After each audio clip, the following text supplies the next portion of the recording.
와, 미패드 아시는구나. 가성비 확실합니다.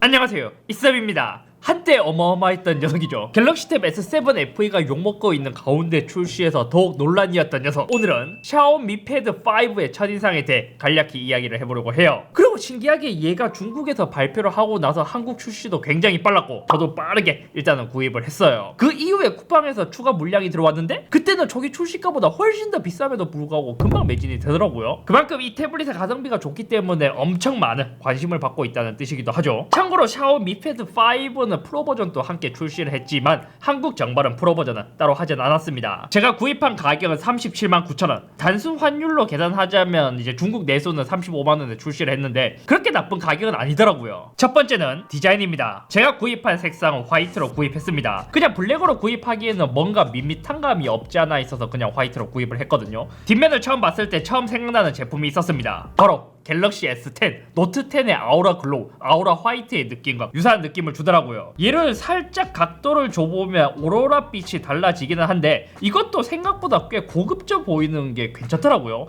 약간 갤럭시 S10에 있었던 그 아우라 컬러에서 조금 더 진화한 느낌이랄까. 그리고 후면 소재가 유광이 아닌 무광이기 때문에 뒷면에 이제 지문이 묻더라도 티가 잘 나지 않는다는 점도 좋았고, 그리고 여기 보면 이것도 카툭티? 아니 카툭툭티로 되어 있는데 LED 플래시가 있는 부분이 한번 튀어나와 있고 카메라 렌즈 쪽에 한 번 더 튀어나와 있는 뭔가 조금 독특한 구조로 되어 있어요.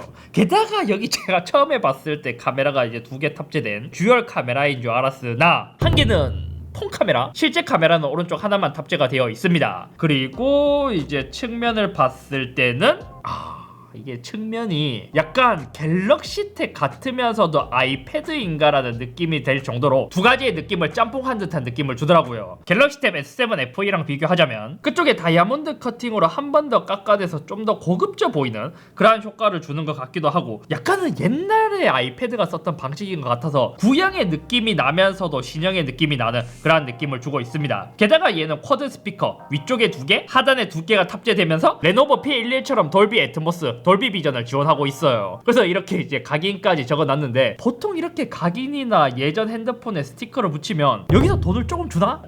그리고 특이한 부분이 여기 아이패드에서 볼 수 있는 애플 펜슬 2와 같은 자리가 있습니다. 애플 펜슬도 붙나?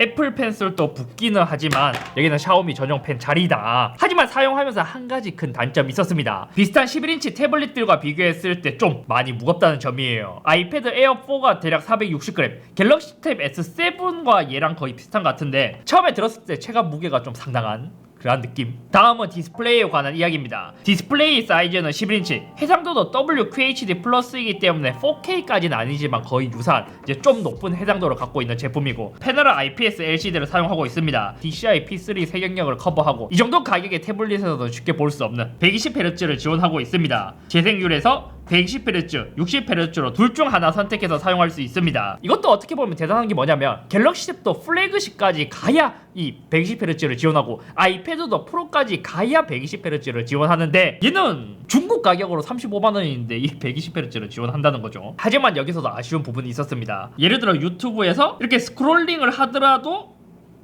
이제 조금씩 끊겨 보이는 감이 없잖아 있었고, 특히 인터넷을 할 때 이때도 스크롤링 할 때 살짝씩 조금씩 끊겨 보이는 감이 없잖아 있었습니다. 그리고 저번 레노버 P11을 리뷰했을 때처럼 얘도 디스플레이 끝쪽에 살짝 비네팅처럼 생기는 현상이 있었습니다. 자세히 살펴본 결과 아마 민감하신 분들은 좀 신경이 쓰일 수도 있습니다. 그리고 한 가지 얘가 잘한 게 있어요. 다른 태블릿들은 베젤에 조도 센서를 많이 숨겨놨거든요. 제가 처음에 봤을 때 조도 센서가 어디 있지? 하면서 이렇게 찾아봤었는데 가로로 돌렸을 때 중앙에서 살짝 왼쪽에 베젤에서 이 처리를 굉장히 잘한 모습을 볼 수 있었습니다. 근데 그것 때문인지 의외로 이 조도 센서가 생각보다는 조금 민감하더라고요. 지금 가리면 바로 내려갔다가 떼면 올라가는 모습, 실시간으로 변화하는 모습을 볼 수 있죠. 그리고 반사방지 코팅이 되어 있지 않은지 좀 빛반사도 꽤 있는 편이었어요. 자, 그럼 여기까지가 기본적인 스펙이고 디스플레이 품질, 실제로 봤을 때 어떠한 느낌을 줬냐? 얘는 그냥 평범하네 라는 느낌. 처음에 봤을 때 색에 대한 세팅은 여러 가지가 있었습니다. 배색 방안으로 들어가면 선명, 채도, 표준으로 나눠져 있는데 특히 선명과 채도로 눌렀을 때는 색온도가 좀 높게 세팅되어 있는 느낌. 그래서 얘의 기본적인 색온도가 좀 높기 때문에 저는 따스함으로 놓고 사용을 했어요. 유튜브 영상 영상 재생은 최대 4K 60프레임 HDR까지 모두 재생할 수 있었습니다. 영상을 재생했을 때도 비슷한 사이즈,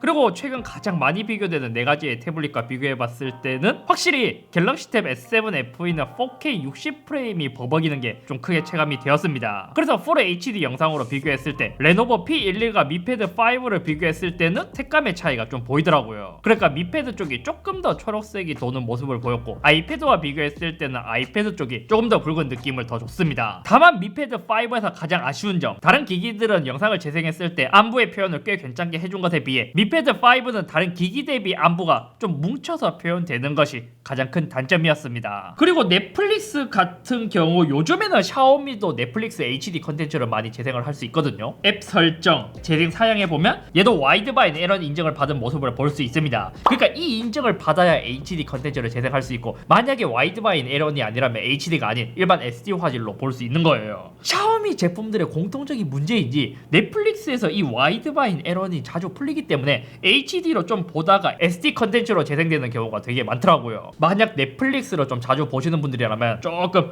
스트레스를 받을 수 있어서 좀 피해야 되지 않을까. 다음은 스피커에 관한 이야기입니다. 위쪽에 2개, 밑에 2개 쿼드 스피커를 탑재하고 있습니다. 그래서 소리 설정도 보면 돌비 애트모스에 들어가서 프리셋, 저는 동영상으로 설정하고 있고 그래픽 이퀄라이저도 설정을 해줄 수 있어요.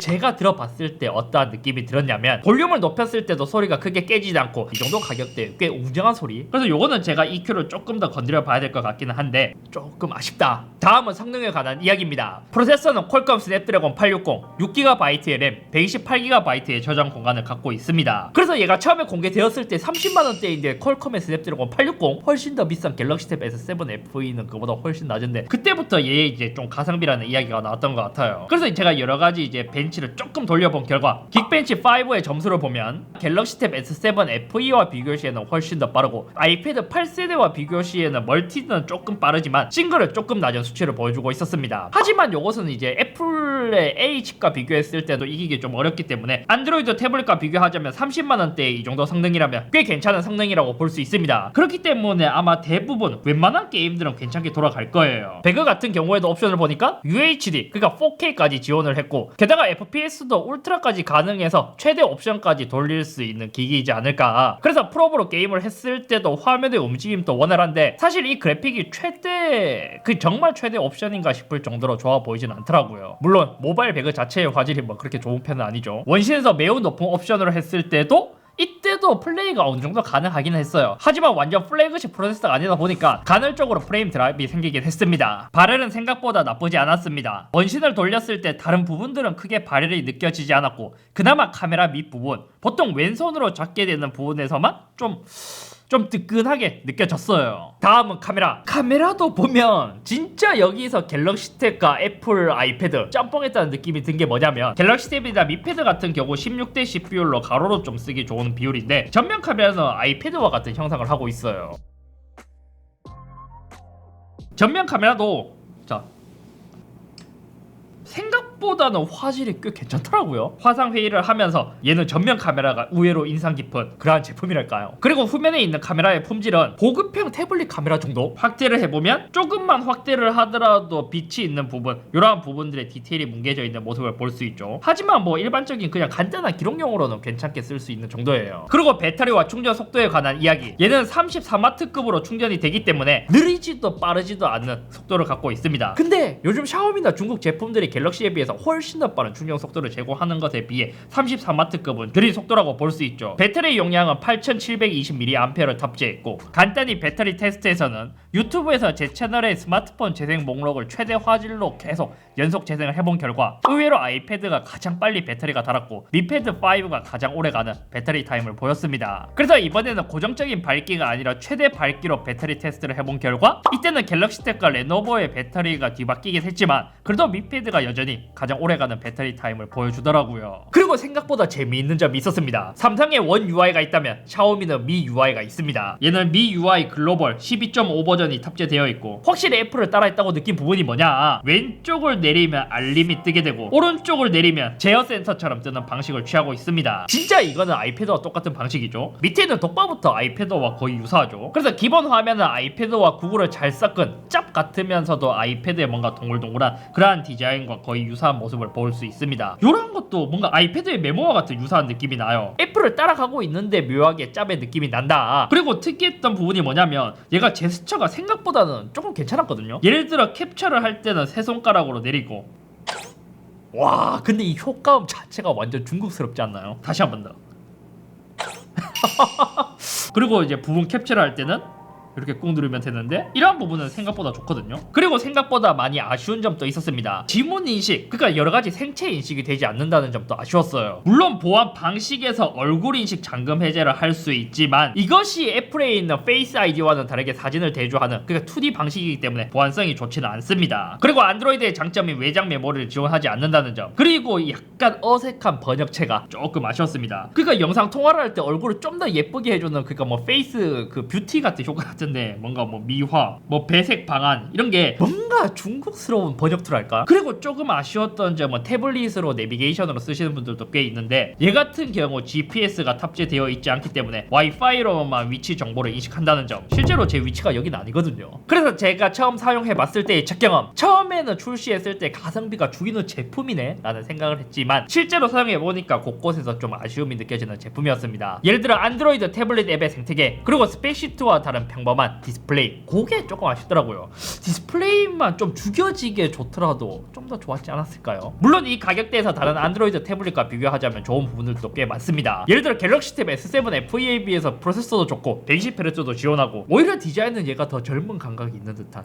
그런 느낌이 들더라고요. 그래서 결국 중요한 건 가격인데 얘가 중국에서 출시한 것처럼 한국에서 이제 수입가로 한 35만원에서 37만원 정도에 출시되었다면 저도 뭔가 이제 가볍게 사용하기에는 추천드릴 수 있지만 지금 보니까 쿠팡 수입가로 한 44만 9천원에 팔더라고요. 근데 그 가격이면 저는 추천드리진 않습니다. 왜냐면 아무리 얘가 가성비가 좋다고 하더라도 중국 제품이라는 좀 찝찝함이 남아있고, 차라리 스트레스 없이 오랫동안 좋은 제품을 사용하고 싶다면 아이패드의 구입을 추천드립니다. 얘보다 훨씬 더 부드럽고 잘 짜여져 있는 제품이 아이패드이기 때문이죠. 만약 진짜 태블릿으로 영상만 볼 거면 좀 답답하더라도 레노버 P12를 추천드리고요. 아무튼 오늘은 여기까지며 다음에 또 미패드 5를 계속 사용하면서 다른 느낀 점이 있다면 또 영상을 찍어보도록 하겠습니다. 의외로 미패드가 가장 좋았던 게 배터리가 엄청 오래 가는 거거든요. 저는 이렇게까지 미패드가 오래 갈 줄 몰랐는데 배터리 하나만큼은 진짜 좋은 것 같아요. 게다가 속도도 빠르고 가격만 조금 더 낮았으면 좋았을 것 같은데 뭐 이제 가격 때문에 막 엄청 끌리진 않는 것 같은 느낌이랄까?